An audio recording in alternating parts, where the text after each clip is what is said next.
بسم اللہ الرحمن الرحیم۔ پھر ہم دیکھتے ہیں اس رذیل لاکھو کو چل کر دھوکہ کیا ہے، اس کمینے نے ہمارے ساتھ مکاری آ گئی ہے، اس میں میزبانی کے آداب بلا بیٹھا ہے وہ۔ سیف علی نے گگیاتے ہوئے اپنے دونوں ہاتھ میرے آگے کر کے جوڑ دیے اور بولا، ایسا نہ کہیں سائیں، ان کا کوئی قصور نہیں ہے، اس میں انہیں تو کچھ پتہ بھی نہیں ہے سائیں، سارا قصور میرا ہے، صرف میں مجرم ہوں آپ کا، مجھے آپ جیسی چاہیں سزا دے لیں، مگر لاشاری سائیں کو نہ کہیں کچھ بھی۔ شہباز قلندر کی قسم سائیں جیلانی وہ بے قصور ہے۔ اوے لاشاری کے کتے، تو نے کیوں کیا تھا ایسا ہم نے کون سی زمینیں داب لی ہیں تیری ذلیل آدمی؟ اندھا کر دیا تھا مجھے انتقام کی آگ نے۔ لاشاری سائیں نے کچھ نہیں بتایا تھا جی، مگر مجھے پتا چل گیا تھا کہ ان پر حملہ آپ کی بہن نے کیا تھا، بس اسی کا انتقام میں نے آپ سے لینے کی کوشش کی تھی۔ آپ میرے ٹکڑے کر دیں، چاہے کتوں سے بوٹیاں نچوا دیں میری، مگر آپ کو اللہ کا واسطہ لاشاری سائیں سے نہ کہیں کچھ بھی، وہ پہلے ہی بہت تکلیف میں ہیں۔ اسی دن آبی نے تھانے دار کو چارپائی کی پائنتی سے رسی نکال کر باندھ دیا تھا اور ایک چادر پھاڑ کر اس کا کپڑا اس کے منہ میں ٹھونس کر منہ پر چوڑی سی پٹی باندھ دی تھی۔ دونوں سپاہی اس صورتحال سے بے حد خوفزدہ نظر آ رہے تھے۔ انہیں شرافت علی نے دھمکی دے کر خاموش رہنے پر مجبور کر دیا تھا۔ آبی تھانے دار افضل بیگ سے نبڑنے کے بعد ان دونوں کی طرف متوجہ ہوا اور باری باری انہیں بھی باندھ کر ڈال دیا۔ پھر وہ سیف علی کی طرف بڑھتے ہوئے بولا، اسے باندھ کر ڈالیں، میرے تو خیال ہے اس ذلیل کی گردن اڑا دینا چاہیے۔ جی تو میرا بھی یہی چاہتا ہے یار، مگر اسے مار کے ہمیں فائدہ کیا پہنچے گا؟ لاکھو کے حوالے کر دیں گے ہم اسے، وہ جیسا چاہے سلوک کرے، اس کے ساتھ مجھے کوئی اعتراض نہیں ہوگا۔ پھر میں نے سیف علی کو مخاطب کیا، بک اوے کھوتے دے پتر، دیکھ سچ سچ بتا دے ہمیں کہ کیا آسیہ کو بھی پکڑ لائے ہیں یہ لوگ؟ سیف علی نے کہا، اب جھوٹ بولنے کا کوئی فائدہ نہیں ہے جیلانی سائیں، آپ کی بہن پولیس کے ہاتھ آ گئی ہے۔ کہاں ہے وہ؟ کیا یہ لوگ ساتھ لائے ہیں اسے؟ لاکھو کا گھوڑا تو میں نے دیکھا ہے ان کے ساتھ۔ ہاں وہ ساتھ ہی ہے، ان کے باہر جیب میں بٹھا رکھا ہے اسے، یہاں یہ لوگ لاشاری سائیں سے شناخت کرانے کے لیے لائے ہیں اسے۔ سچ پوچھیں تو اسے دیکھ کر ہی میرے دل میں آپ کے خلاف نفرت جاگ اٹھی تھی۔ ٹھیک ہے، آؤ باہر چلو، ہم تمہارے ساتھ ہی اس جیب تک چلیں گے، اور خبردار کوئی ایسی ویسی حرکت کی تو بہت برا ہوگا۔ میں نے اسے دروازے کی طرف دھکا دیتے ہوئے کہا، وہ میرے آگے آگے چلنے لگا۔ شرافت علی نے دروازہ کھول کر اسے راستہ دے دیا۔ آبی اور شرافت علی بھی ہمارے پیچھے پیچھے باہر نکل آئے۔ میں نے اپنا پستول جیب میں رکھتے ہوئے ان دونوں سے کہا، اپنے اپنے پستول اس طرح رکھ لو گے نظر نہ آئیں کسی کو، مگر تم ضرورت کے وقت انہیں فوری طور پر استعمال کر سکو، اور یہ دروازہ باہر سے بند کر دو۔ ابھی کچھ دیر تک کسی کو پتہ نہیں چلنا چاہیے اس کمرے میں پڑے ہوئے لوگوں کے بارے میں۔ آبی نے دروازہ بند کر کے کنڈی چڑھائی اور تیزی سے لپک کر سیف علی کے بالکل ساتھ ساتھ چلنے لگا۔ پستول اس نے اپنی شیروانی کی جیب میں ڈال لیا تھا اور چلتے ہوئے جیب میں ہاتھ ڈال کر پستول کی نال سیف علی کی کمر سے لگا دی تھی۔ یوں ہم تینوں اسے لیے حویلی کے مین گیٹ کی طرف چل دیے۔ پولیس کی جیپ مین گیٹ کے اندر حویلی کی عمارت کے سامنے کھڑی تھی۔ اس کی عقبی نشست پر دو سپاہی آسیہ کو اپنے درمیان لیے بیٹھے تھے۔ آج میں نے اپنی اس تیرہ بخت بہن کو کافی دنوں کے بعد دیکھا تھا۔ اس کی حالت دیکھ کر میرا کلیجہ کٹتا ہوا محسوس ہونے لگا تھا۔ صحت اس کی بالکل تباہ ہو کر رہ گئی تھی۔ راولپنڈی جیل میں اس نے جو صعوبتیں برداشت کی تھیں، اذیتوں کے جو سمندر عبور کر کے آئی تھی، وہ اس کی تمام علامتیں اس کے چہرے پر نمایاں تھیں۔ اس کی وہ دودھ سے غسل کیے ہوئے گلاب جیسی رنگت کڑی دھوپ میں تپے ہوئے تانبے کی مانند ہو چکی تھی۔ آنکھوں کے گرد سیاہ حلقے بن گئے تھے، چہرے کی ساری تازگی ماند پڑ چکی تھی اور جسم پر گوشت برائے نام ہی رہ گیا تھا۔ وہ شاخ گل کی طرح نرم و نازک لڑکی وقت کی بٹی میں پک کر مضبوط اور سخت جان ضرور ہو گئی تھی، مگر اس کی نسوانیت کہیں گم ہو گئی تھی۔ گردش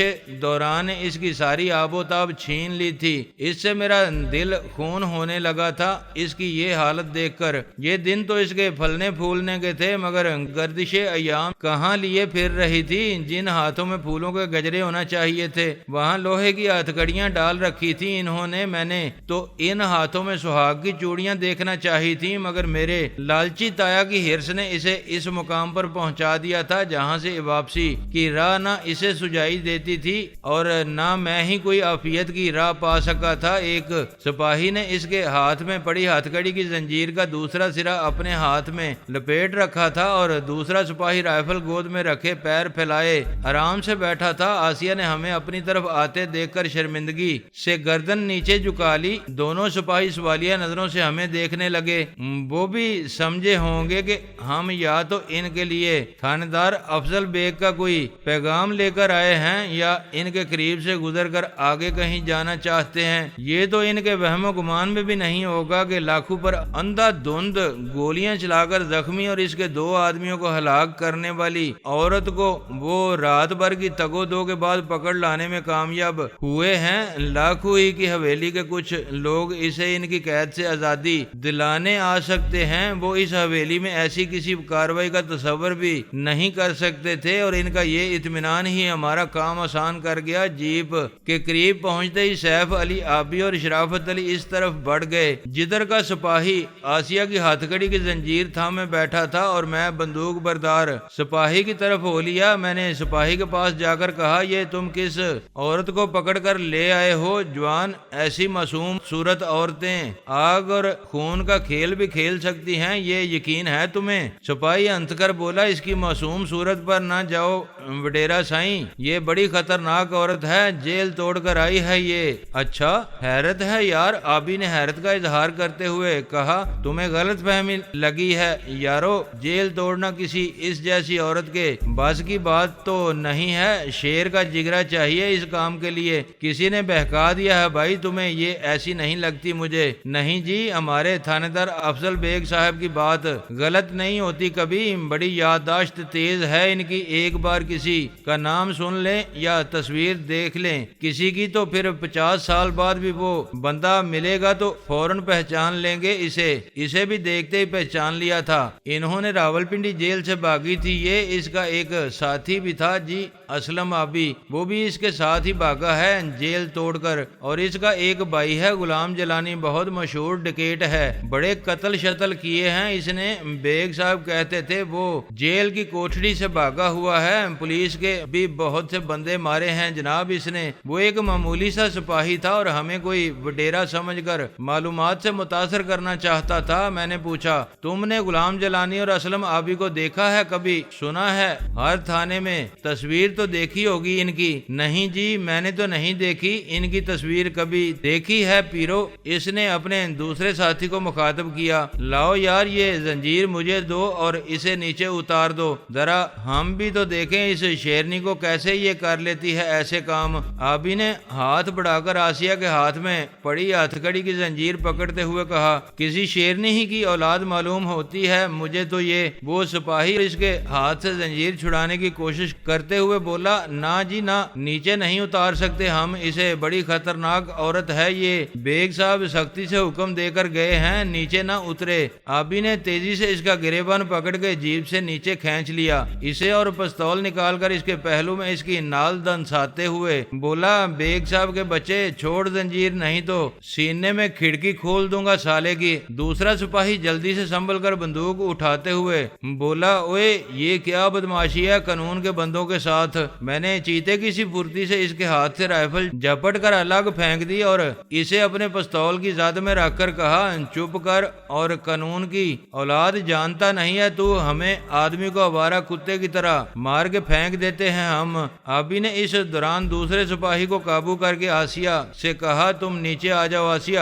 آسیہ نے اٹھ کر جیپ سے نیچے چھلانگ لگا دی۔ آبی نے سپاہی سے کہا، اوئے ہاتھ کڑی کھول، اس کی چابی کدھر ہے؟ سپاہی اس ناگہانی افتاد سے پریشان ہو گئے تھے، انہیں کبھی ایسے حالات سے سابقہ نہیں پڑا تھا، شاید یوں بھی وہ قانون کے بندے تھے اور انہی کے سامنے شیر ہوتے تھے جو قانون کا پالن کرتے تھے۔ قانون شکنی کرنے والوں سے تو ہمیشہ دور ہی رہنے کی کوشش کریں، یہ تو فساد ختم ہونے کے بعد پکڑ دکڑ کرنے کے عادی ہوتے ہیں، کیونکہ فائدے والا کام یہی ہے، فساد کو روکنے سے کیس نہیں بن سکتا کسی پر، جبکہ فساد کے بعد دونوں پارٹیاں مختلف دفعات کی ذات میں آ جاتی ہیں اور اس وقت دونوں ہی سے کچھ نہ کچھ ملنے کی توقع ہوتی ہے۔ آج یہ ایک بالکل نئی بات ہو گئی تھی، ان کے ساتھ ایسے لوگوں سے واسطہ پڑ گیا تھا ان کا جو نہ ان کی وردیوں کے روب میں آ رہے تھے اور نہ ہی ان کے اسلحے کی برتری قبول کر رہے تھے۔ سپاہی نے اپنی لرزتی کانپتی ٹانگوں کو زمین پر جمائے رکھنے کی کوشش کرتے ہوئے کہا، چابی میرے پاس نہیں ہے، یہ دیکھ لیں۔ اس نے جلدی جلدی آبی کے سامنے اپنی جیبیں الٹنا شروع کر دیں۔ پھر کس کے پاس ہے چابی؟ بول اوئے بندر کی اولاد۔ آبی نے اس کے منہ پر الٹا ہاتھ مارا۔ وہ لڑکھڑا کر 2 قدم پیچھے چلا گیا۔ وہ جناب، وہ بیگ صاحب کے پاس ہے۔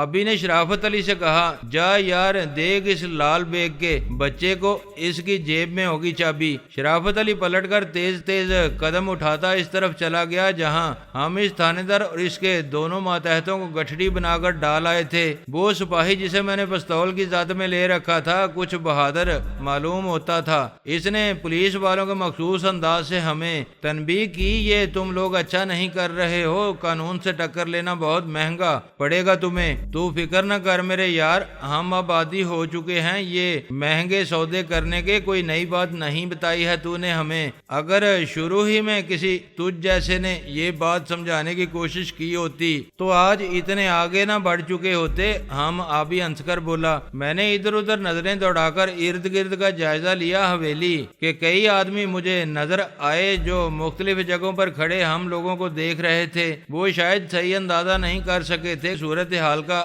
اور یہ سمجھنے کی کوشش کر رہے تھے کہ ہم ان پولیس کے وردی پوشوں کی یہ درگت آخر کیوں بنا رہے ہیں۔ انہیں یہ بھی پتہ نہیں چل سکا تھا کہ اس حویلی کا لاکھوں کے بعد سب سے زیادہ با اختیار آدمی سیف علی اس سمے ایک قیدی کی طرح ہمارے درمیان موجود ہے۔ وہ اس کی موجودگی سے یہی سمجھ رہے تھے ہم جو کچھ کر رہے ہیں وہ لاکھو لاشاری کی مرضی اور اجازت سے کر رہے ہیں۔ انہیں اگر یہ شبہ بھی ہو جاتا کہ ہم نے سیف علی کو زیر حراست رکھا ہوا ہے تو وہ چاروں طرف سے ہم پر یلغار کر دیتے۔ ابھی بھی شاید حالات کے اس رخ کو سمجھ چکا تھا۔ اس نیاسیا کے ہاتھ میں پڑی ہاتھ کڑیوں کی زنجیر اس سپاہی کے گلے میں لپیٹ کر اسے کسی اڑیل جانور کی طرح کھینچتے ہوئے کہا، اوئے جلانی انہیں وہیں لے چلتے ہیں، ہم ان کے افسر اعلیٰ کے پاس ہی ڈال دیں گے۔ انہیں بھی یہاں کھڑے ہو کر انتظار کرنے کا وقت نہیں ہے ہمارے پاس، جلد سے جلد کھمب چھڑا لینا چاہیے ہمیں ان سے۔ میں نے بھی دوسرے سپاہی کا گریبان تھام کر اسے آگے دھکیلتے ہوئے کہا، ٹھیک کہا ہے تو نے، چل بھائی آگے لگ جا تو۔ میں نے سپاہی کو دوسرا دھکا دے کر آگے بڑھایا، ورنہ یاد رکھ ہم نے بھی اصول وضع کر رکھے ہیں تم جیسوں کے لیے۔ ابھی نے مجھے میرا نام لے کر مخاطب کیا تھا اور یہ نام سننے کے بعد وہ قانون کے دونوں بندے سمجھ چکے تھے کہ ان کا واسطہ کن لوگوں سے پڑ گیا ہے، لہٰذا انہوں نے مزید کوئی بات زبان سے نہیں نکالی۔ وہ دونوں ہی سعادت مند بچوں کی طرح ہمارے اشارے پر چلنے لگے۔ چند قدم چل کر میں نے محسوس کیا کہ سیف علی کے قدم ہمارا ساتھ نہیں دے رہے ہیں۔ میں اس کی طرف متوجہ ہوا تو پتا چلا کہ وہ اپنی رفتار سست کر کے ہم سے پیچھے رہ جانے کی کوشش کر رہا تھا اور نظریں اس کی حویلی کے ایک دور افتادہ گوشے میں کھڑے ہوئے ایک شخص پر مرکوز تھی۔ میں نے اسے تنبیہ کی، سیف علی کوئی حرکت کرنے سے پہلے یہ سوچ لینا کہ تیرے کسی آدمی کے ہم تک پہنچنے سے پہلے ہی تیری روح ساتھ چھوڑ چکی ہوگی۔ تیرے جسم کا اس کام میں بڑی مہارت حاصل ہے۔ ہمیں یہ جو شہرت ہے نا ہماری، یہ ایسے ہی چڑیاں مار کر نہیں حاصل کی ہے ہم نے۔ سیف علی نے جلدی جلدی قدم اٹھا کر ہم سے آگے نکلتے ہوئے کہا، نہیں میں نے کوئی حرکت نہیں کی ہے، اگر کروں تو آپ بے شک گولی مار دیں۔ لے میں آگے آگے چل رہا ہوں، آپ لوگوں کے بک نہیں ہوئے، آواز نہیں نکلے تیرے منہ سے، کوئی سالے آواز سنا کے ہوشیار کرنا چاہتا ہے دوسروں کو۔ مہمان خانے کے قریب شرافت علی واپس آتا ہوا مل گیا ہمیں۔ اس نے بتایا کہ وہ تھانے دار افضل بیگ کی جیب سے چابی نکال لایا ہے۔ آبی نے اس کے ہاتھ سے چابی لے کر جلدی سے آسیہ کی ہاتھ کڑیاں کھول دیں اور اپنا پستول اسے تھما کر بولا، ذرا ہنگرد و پیش سے ہوشیار رہنا، ہم انہیں اسی دڑبے میں ہانک کر آتے ہیں جہاں ان کے دوسرے ساتھی بند ہیں۔ آسیہ اسے جواب دیے بغیر مہمان خانے کے دروازے پر جم گئی۔ آبی اور شرافت علی دونوں سپاہیوں کو اندر ہانک لے گئے۔ میں بھی آسیہ کے ساتھ ہی باہر رک گیا۔ میں نے دروازے میں منہ ڈال کر آبی سے کہا، آبی اس سیف علی کو بھی ادھر ہی ڈال دے کہیں باہر، یہ ہمارے لیے کسی وقت بھی کوئی پریشانی کھڑی کر سکتا ہے، اسے ساتھ لیے پھرنا ٹھیک نہیں ہے۔ دونوں کس طرح یہاں پہنچ گئے بھائی جان؟ آپ کو کس نے بتایا میرے بارے میں؟ آسیہ نے اداس لہجے میں پوچھا۔ ماں جی نے بتایا تھا مجھے، کل شام کو فون پر بات کی تھی میں نے ان سے، تو ان کا بہت دل دکھایا ہے۔ آسیہ ایسا نہیں کرنا چاہیے تھا تجھے، پہلے ہی وہ بہت دکھی رہتی ہیں اور سلامتی کی دعائیں مانگا کرتی ہیں رب سے ہمارے لیے۔ آسیہ یہ تو سوچا ہوتا تو نے کہ ہم دونوں نے انہیں زندگی میں دکھوں کے سوا دیا ہی کیا ہے۔ وہ تو ٹھیک ہے بھائی جان، مگر حالات نے ہمیں کچھ کرنے کا موقع ہی کب دیا ہے؟ وقت کی یہ خوفناک آندیاں جو ہمیں ادھر ادھر اڑائے پھرتی ہیں ہمارے اختیار میں تو نہیں ہے، یہ ہمارے قدم ٹکنے ہی کہاں دیتی ہیں۔ ہاں ٹھیک کہتی ہے تو، یہ سب جو ہمارے ساتھ ہوتا رہا ہے اور ہو رہا ہے، یا وہ جو ہم کرتے رہے ہیں، اس میں ہماری رضا شامل نہیں ہے۔ ہم تو خود کو حالات سے بچانے کے لیے ہاتھ پیر چلاتے رہے ہیں، بے شک اس میں ارادوں کا ہمارے کوئی دخل نہیں رہا، مگر اب تو تجھے نہیں نکلنا چاہیے تھا گھر سے۔ اب تو میں نے تیرے اور ماں جی کے تحفظ کے لیے ایک چھت فراہم کر دی ہے، تجھے ماں جی کے ساتھ وہاں بیٹھے رہنا چاہیے تھا۔ یہ سب تو ٹھیک ہے بھائی جان، مگر وہ کتا لاکھو لشاری تو میرے سینے میں کسک دیتا رہتا ہے ہمیشہ۔ میں نے اسے اپنے ہاتھوں سے موت کی نیند سلا دینے کا عہد کیا ہے، اور جب تک میں یہ عہد پورا نہیں کر لوں گی مجھے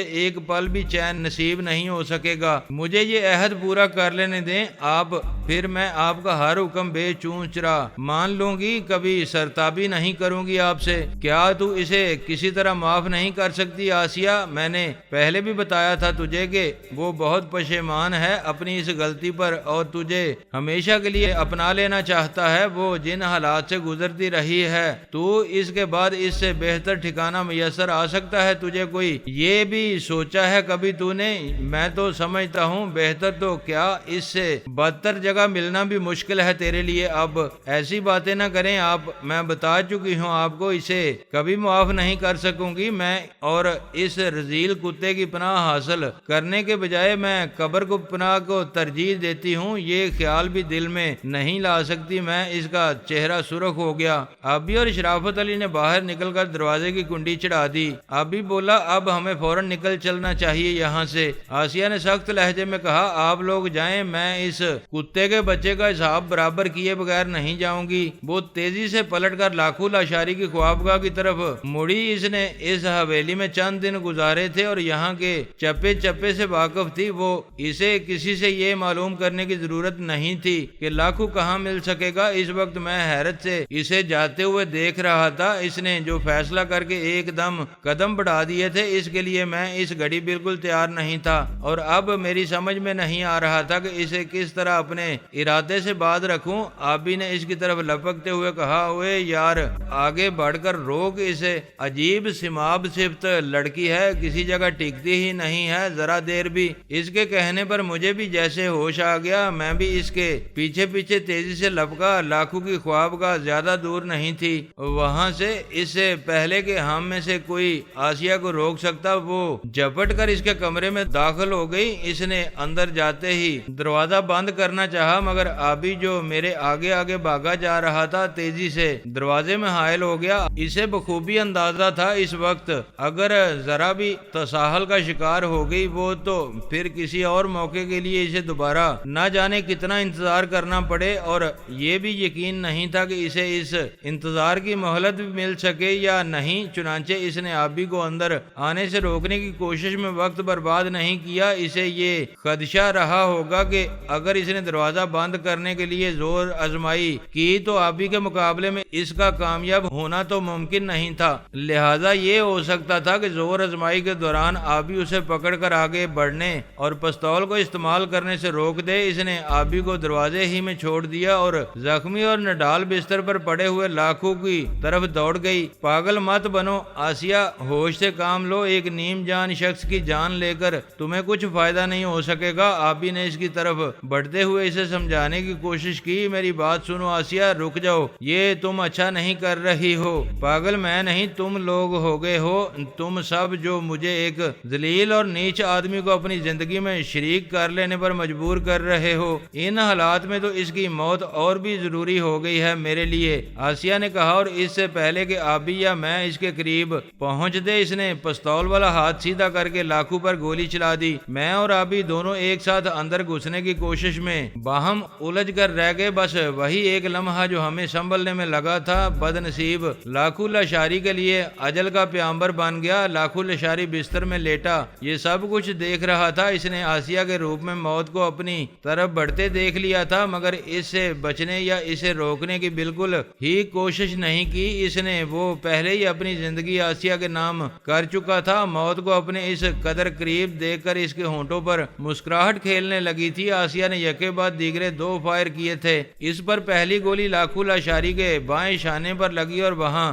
سے لہو کا چشمہ ابل پڑا، لیکن فوراً ہی دوسری گولی اس کے سینے میں جا گھسی۔ دوسری گولی کھا کر لاکھو لاشاری بستر سے کوئی 1 فٹ اچھل کر دوبارہ بستر پر گرا تو تکلیف کی شدت سے اس کا جسم اینٹھنے لگا، اس کے ہونٹ بھینچ گئے اور وہ جان کنی کے عالم میں بستر پر ایڑیاں رگڑنے لگا، اس کی آنکھوں میں کرب کے سائے لہرانے لگے تھے، لیکن اس عالم میں بھی اس کی آنکھیں آسیہ کے چہرے سے ہٹنے کو تیار نہیں تھی، ایسا معلوم ہوتا تھا جیسے وہ آنکھیں ہمیشہ کے لیے بند ہونے سے پہلے آسیہ کا عکس اپنے اندر محفوظ کر لینا چاہتی تھیں۔ میں اور آبی دونوں ہی جہاں تک پہنچے تھے ایک جھٹکے سے وہیں ہمارے قدم جم کر رہ گئے۔ 2 گولیاں کھانے کے بعد لاکھو لاشاری کے جسم میں رہ ہی کیا گیا تھا جسے بچانے کی ہم کوشش کرتے آبی کی ایک ذرا سی بے احتیاطی اس لاکھو لاشاری کی جان لے گئی تھی جس کے نام کا اس پورے علاقے میں ڈنکا بجا کرتا تھا۔ کبھی اس نے اپنا پستول آسیہ کے ہاتھ میں دے کر سخت غلطی کی تھی، بڑا ظلم کیا تھا لاکھو لاشاری پر، وہ کام جو رات کی تاریکی میں آسیہ صحیح طور پر انجام نہیں دے سکی تھی، اسے اس نے اب دن کی روشنی میں آبی کی وجہ سے پایا تکمیل کو پہنچا دیا تھا۔ ہم نے اسے بچانے کی اپنی سی کوشش تو بہت کی تھی، لیکن لاکھو لاشاری کے نام کا پتہ ہی جڑ چکا تھا، اس کے حصے کی ساری سانسیں ہی مک چکی تھیں اور اس کی زندگی کی ڈور کاٹنے کا کام آسیہ ہی کے سپرد تھا۔ اگر ایسا نہ ہوتا تو وہ تھانے دار افضل بیگ اسے لے کر سیدھا یہاں نہ چلا آتا کہ چل بی بی تیرا کام ابھی پورا نہیں ہو سکا ہے، رات کو تاریکی کی وجہ سے تو اپنا کام نامکمل چھوڑ آئی تھی، 2 آدمی تو نے روانہ کر دیے ہیں عدم آباد کی طرف، لیکن ابھی اس تیسرے کے جو اصل آدمی ہے کوٹے میں کچھ سانسیں باقی رہ گئی ہیں، تو ہمارے ساتھ واپس چل اور جب وہ اپنی سانسیں پوری کر لے تو بھی اپنی قسم پوری کر لینا، کوئی نہیں روک سکے گا تجھے، کیونکہ یہ کام تو تیرے ہی ہاتھوں انجام پانا ہے۔ اور ایسا ہی ہوا تھا، اپنی انتہائی کوشش کے باوجود میں اور آبی لاکھو لاشاری کی زندگی برقرار رکھنے میں ناکام رہے تھے۔ یہ بھی تو اس سونے رب کی عظمت کی نشانیوں میں سے ایک نشانی ہے کہ جب کسی جاندار کی خدا کی طرف سے مقرر کردہ عمر تمام ہو جاتی ہے تو دنیا کا کوئی شخص بھی اس میں اضافہ نہیں کر سکتا، انسان کی ساری تدبیریں دری کی دری رہ جاتی ہیں۔ دنیا کے کسی ڈاکٹر یا حکیم کے پاس اب تک کوئی ایسی دوا نہیں پہنچ سکی جو رب 2 جہان کی طرف سے مقرر کی جانے والی زندگی کی مدت میں 1 پل کا اضافہ کر سکے، ایسی کوئی دوا تو وہ داناؤ بینا حکیم لقمان بھی دریافت نہیں کر سکا تھا، جس کے بارے میں یہ مشہور ہے کہ جنگل کی جڑی بوٹیاں اسے مخاطب کر کے خود بتایا کرتی تھیں کہ وہ کس کس مرض میں کام آتی ہیں۔ آسیہ نے یکے بعد دیگرے 2 گولیاں چلائی تھیں اور ان گولیوں کی آواز نے حویلی میں موجود ہر شخص کو اپنی طرف متوجہ کر لیا تھا۔ پوری حویلی میں یکا یک ہلچل سی مچ گئی تھی، ہر طرف سے لوگوں کے بھاگنے کی آوازیں سنائی دینے لگی تھیں۔ شاید وہ یہ نہیں جان سکے تھے کہ